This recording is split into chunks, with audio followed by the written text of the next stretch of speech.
Okay class, आज हमारा new chapter हम स्टार्ट करेंगे। उसका नाम है Nazism and the rise of Hitler's.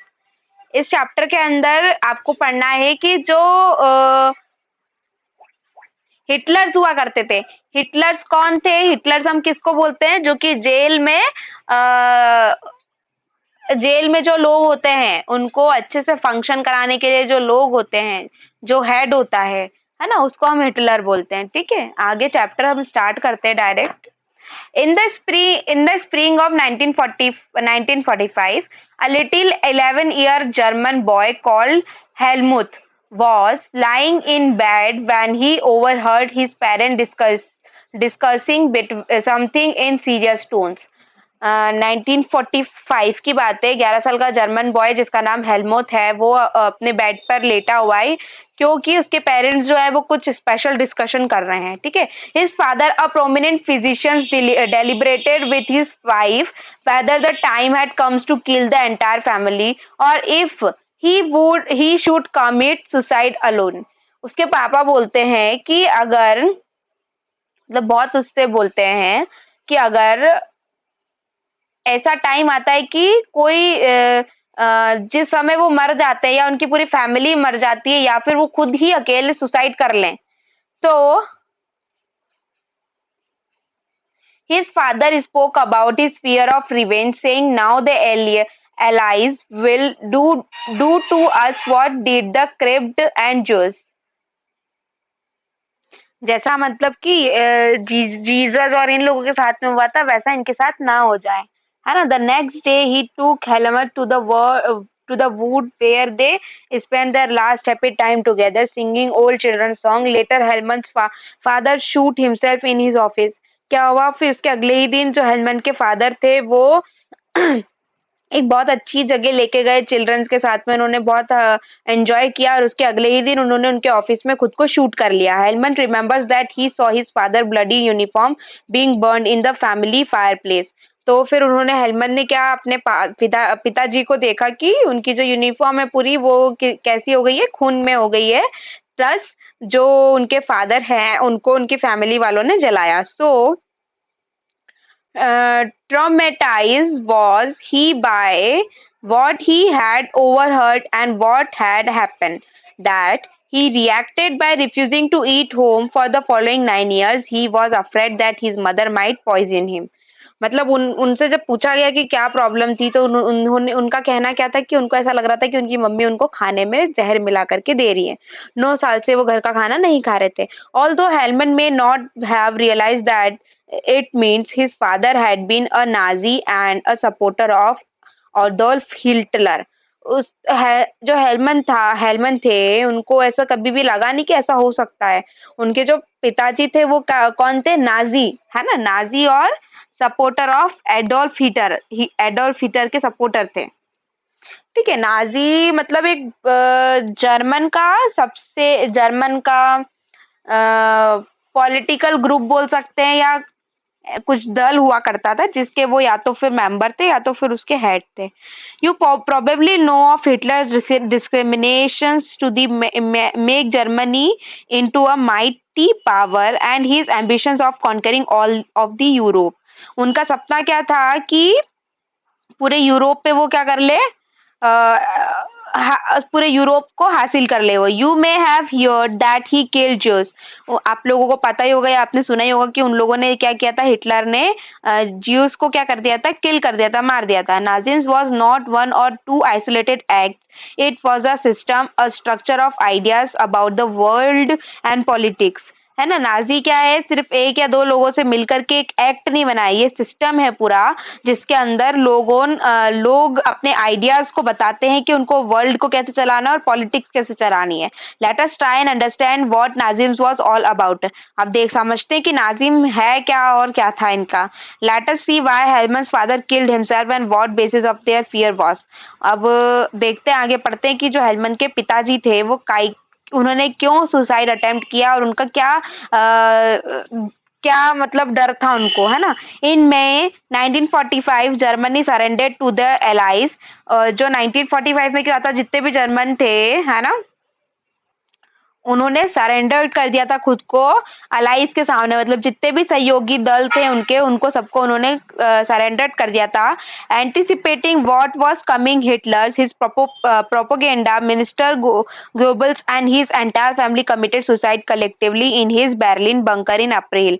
क्या हुआ, उनकी पूरी फैमिली ने क्या किया, सुसाइड अटेम्प्ट कर लिया अप्रैल में। At the end of the war an international military tribunal and Nuremberg was set up to prosecute Nazi was criminal for crimes against peace, for war crimes and crimes against humanity. Germany's conduct during the war, the specialist those actions which, देखो ये simple सा ये था कि ये क्यों चीज बनी, क्योंकि वहां पर पे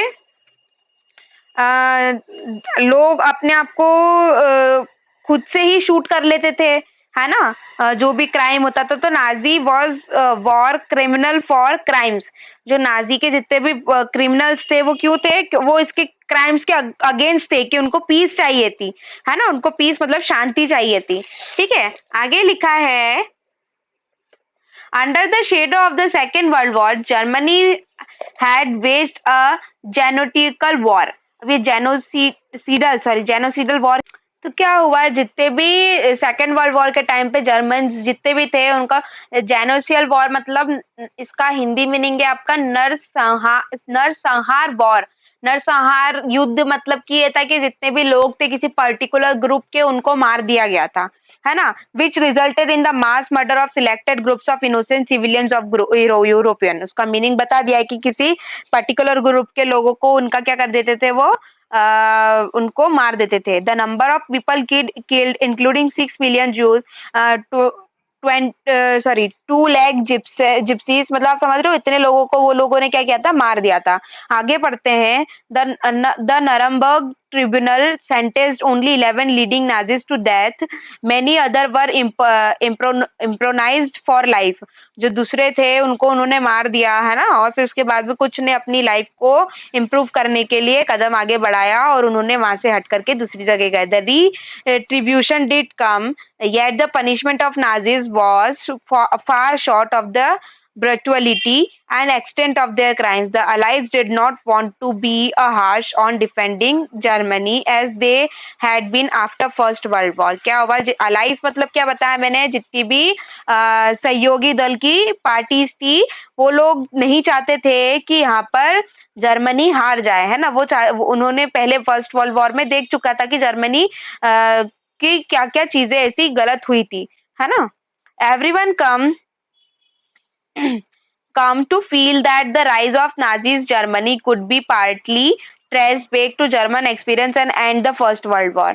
जितने भी लोग वहां पर आए उन्होंने देखा कि जो जर्मन की नाजी जर्मन जो है वो अपनी, मतलब फर्स्ट वर्ल्ड वॉर जब हुआ तब वो लोग को समझ में आया कि फर्स्ट वर्ल्ड वॉर सक्सीड क्यों नहीं हो पाया, क्योंकि वहां के जो लोग हैं वो बता पा रहे कि यहाँ का एक्सपीरियंस जो है वो अच्छा नहीं है ना। Birth of the Weimar Republic, the German a powerful empire in the early years of the 20th century for the First World War, है ना। जब जर्मन जो था उन्होंने फर्स्ट वर्ल्ड वॉर जो था वो जीता 1914 to 1918 alongside the Austrian empire and against the alliance.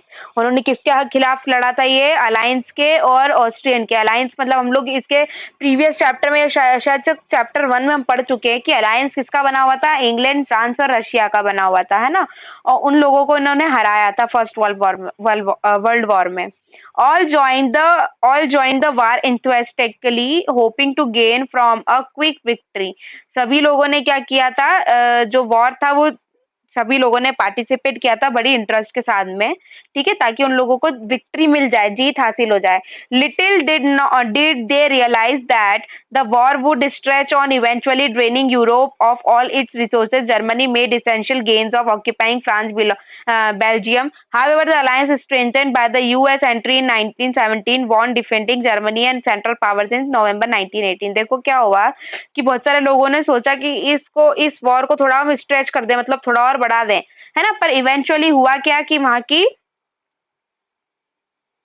वहाँ की जितनी भी रिसोर्सेस थी वो सब किसने, यूरोप ने ड्रेन कर ली थी, मतलब वो सब खराब कर दिया था। German made essential grains of by occupying France and Belgium. इस लाइन का मतलब ये है कि जर्मनी में उन लोगों ने फ्रांस को और बेल्जियम को क्या कर दिया, जर्मनी को मतलब बहुत सारी चीजें ऐसी पावर्स ऐसी मिल गई, ठीक है, किससे, फ्रांस और बेल्जियम से, जिससे कि उन्होंने अलायंस की जितनी भी स्ट्रेंथ थी जो किसके द्वारा मिल रही थी, यूएस के एंट्री करने के बाद में उन लोगों को मिल रही थी 1917 में, है ना। उन्होंने जीता और किसको हरा दिया, जर्मनी को हरा दिया, है ना। जर्मनी को हरा के जर्मनी की जितनी भी सेंट्रल पावर जो भी थी नवंबर 1918 में, उसको जर्मनी को हटा दिया। फर्स्ट वर्ल्ड वॉर वो जीते, बट उसके बाद में जो चीजें हुई वो उसको नहीं जीत पाए, ठीक है। The defeat of imperial German and the abdication of the emperor gave an opportunity to parliament parties to recast German polity. तो इसमें अंदर ये बताया आपको कि जो शाही जर्मनी था, जो पहले इम्पीरियल मतलब आपका शाही होता है ना। तो उन्होंने सोचा कि जो हमारा एम्पायर है, जिसमें हम वापस से पॉलिटिकल मतलब वापस से पार्लियामेंट बनाए, पार्लियामेंट पार्टीज बनाए, और उसको हम वापस से वैसा करें, वो सारी अपॉर्चुनिटी दे जर्मनी को, है ना। ये सोचा उन्होंने। तो उन्होंने क्या किया, ये बात किसके सामने रखी, जर्मनी के सामने। A national assembly meet at Weber and establish a democratic constitution with a federal structure. एक नेशनल असेंबली जो थी वो किससे मिली, वैमर से मिली, और उन्होंने क्या किया, एक डेमोक्रेटिक कॉन्स्टिट्यूशन जो था वो बनाया। Deputies were now elected to German parliament और रीस्टेज। क्या था, जितनी भी डेप्यूटीज थी, जितनी भी ड्यूटीज थी, जितनी भी चीजें थी, वो किसके द्वारा बन रही थी, जर्मन पार्लियामेंट के द्वारा बन रही थी। on the basis of equal and universal votes cast by the adult including women। मतलब ये लोग कब चुन रहे थे, जब सभी लोग वोट कर रहे हैं और सभी को उन्होंने इक्वल बता दिया था, है ना। आगे पढ़ते हैं। This Republic however was not received well by its own people largely because of this its term was accepted after Germany। क्या हुआ, जो ये लोग रिपब्लिक क्यों नहीं हो पाए, क्योंकि उन लोगों को उनके खुद के जो खुद के पीपल्स के द्वारा ही वो लोग जो हैं क्या नहीं हो पाए, रिपब्लिक नहीं हो पाए, है ना।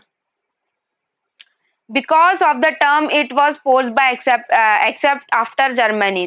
ये जो टर्म थी ये जर्मनी ने बाद में एक्सेप्ट की कि उनके फर्स्ट वर्ल्ड वॉर जो एंड हुआ और वो जो डिफीट हुई जर्मनी, वो क्यों हुई थी, ठीक है। The peace treaty eight